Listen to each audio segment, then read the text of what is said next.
যশোরে ঈদকে কেন্দ্র করে জমে উঠেছে পোশাক ও কাপড়ের বেচাকেনা। শিশু থেকে বিভিন্ন বয়সের নারী পুরুষের পোশাকের পসরা সাজিয়ে বসেছেন এখানকার মার্কেটগুলোতে।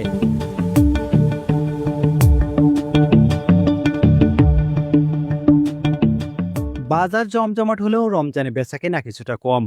তবে ঈদের বাজার হয় দোকানগুলোতে শেষ মুহূর্তের ব্যস্ততা দেখা গেছে ক্রেতা বিক্রেতাদের মাঝে। শহরের বিভিন্ন বাজার ঘুরে দেখা গেছে বাজার অনুযায়ী পোশাকের রয়েছে রকম ফের। অধিকাংশ মার্কেটে রয়েছে থ্রি পিসের পসরা, রয়েছে দেশি বিদেশি থান কাপড়। এছাড়াও মার্কেটগুলোতে পাওয়া যাচ্ছে দেশি বিদেশি থ্রি পিসের কাপড়, রেডিমেড থেকে শুরু করে সব বয়সী ছেলে মেয়েদের জন্য কেনাকাটার কাপড়। আসলে এবার পোশাকের দাম অনেক বেশি। হ্যাঁ, মানে জিনিস তুলনায় দামটা একটু বেশি হয়ে গেছে। আর অন্যবারের মতো এবার না, এবার অনেক বেশি দাম। মানে কি বলবো, ছোট ছোট বাচ্চাদের ড্রেস কেনার মতোই না, হাতের নাগালের বাইরে।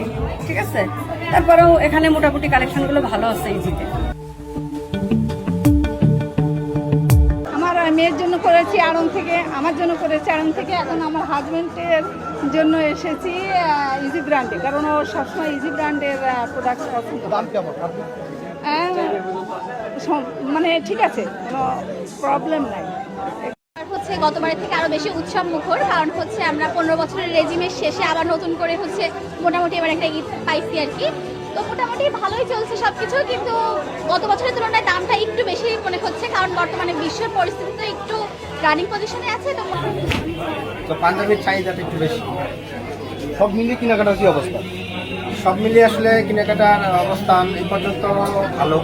ফার্স্টের দিকে কাস্টমার ছিল না, এখন কাস্টমার উপস্থিতি ভালো হচ্ছে, সেল। আসলে ঈদের কেনাকাটায় বের হয়েছি আমরা ফ্যামিলি সহ। এই দোকানে দেখছি ঘুরে ঘুরে রিজনেবল প্রাইস আছে, সবাই মোটামুটি নেওয়ার জন্য চেষ্টা করছে।